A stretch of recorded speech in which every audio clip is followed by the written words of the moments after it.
Hola, ¿qué tal? Bienvenidos a este espacio donde vamos a hablar de temas que, aunque a veces parecen complicados, hacen parte de nuestra vida cotidiana. Hoy les vamos a contar de forma sencilla y sin enredos qué es lo más importante que debemos saber sobre el IVA y sobre el Impuesto Nacional de Consumo en Colombia. Ambos aparecen en las facturas que pagamos todos los días, pero pocas veces nos detenemos a pensar qué significado tiene, cómo funciona, por qué está ahí. Así que siéntese cómodo porque durante los próximos minutos vamos a aclararles estos dos impuestos que acompañan prácticamente a todo lo que consumimos. Iniciamos por el IVA.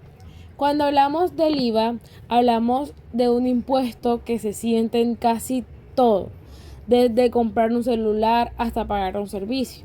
El IVA es un impuesto indirecto, es decir, no lo pagamos directamente al Estado, sino que está incluido en el precio final de lo que compramos.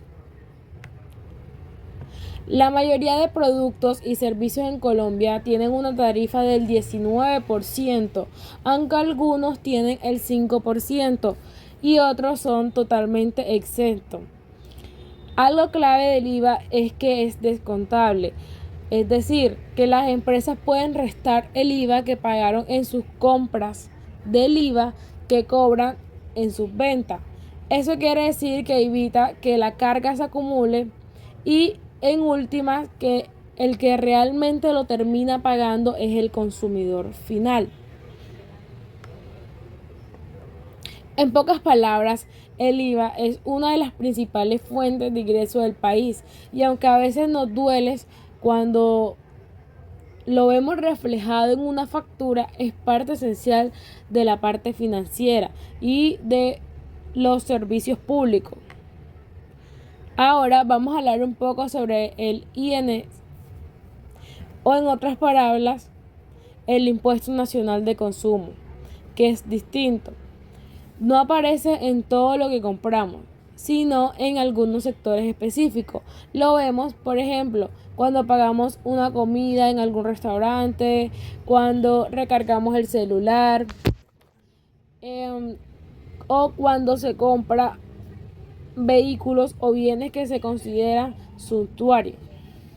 A diferencia del IVA, el INC o en otras palabras, el Impuesto Nacional de Consumo no es descontable.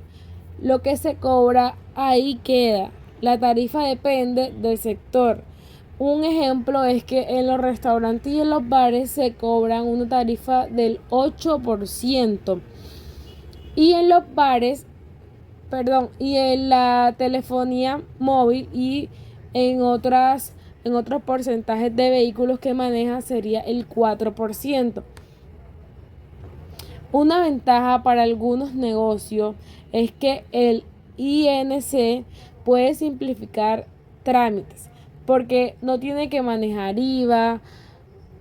Por eso algunos restaurantes pequeños prefieren estar en este régimen que es un poco más sencillo y les reduce muchísimo a las cargas administrativas. Una comparación sencilla. La forma más fácil de diferenciar entre el IVA a el INC es así. El IVA es masivo, está prácticamente en la mayoría de cosas y es descontable, a diferencia del INC que es selectivo, está en sectores puntuales y no es descontable. El IVA grava el consumo general. El INC, a diferencia del IVA, grava el consumo en específico. Ambos son indirectos, pero cumplen funciones completamente distintas. Un par de ejemplos para aterrizar un poco más las ideas sueltas. Imagina que vas a almorzar y el restaurante está en el régimen del INC. Verás un 8% incluido en la cuenta. A diferencia que si vas a almorzar a una cadena grande que maneja el IVA, entonces el impuesto será del 19%. El plato es el mismo, pero el impuesto depende del régimen del negocio. Otro ejemplo, compras un celular. Ese celular paga el IVA del 19%, pero cuando recargas tu línea o pagas tu plan mensual, ahí se aplica el INC, que vendría siendo del 4%, el cual son impuestos diferentes para productos y servicios totalmente distintos. En conclusión y para cerrar, es importante entender que tanto el IVA como el Impuesto Nacional al Consumo forman parte de nuestro funcionamiento económico del país, aunque a veces lo vemos como costoso, como un adicional muy costoso. Son herramientas que permiten financiar servicios, infraestructura y programas sociales. El IVA se aplica de manera general y permite descontar lo pagado.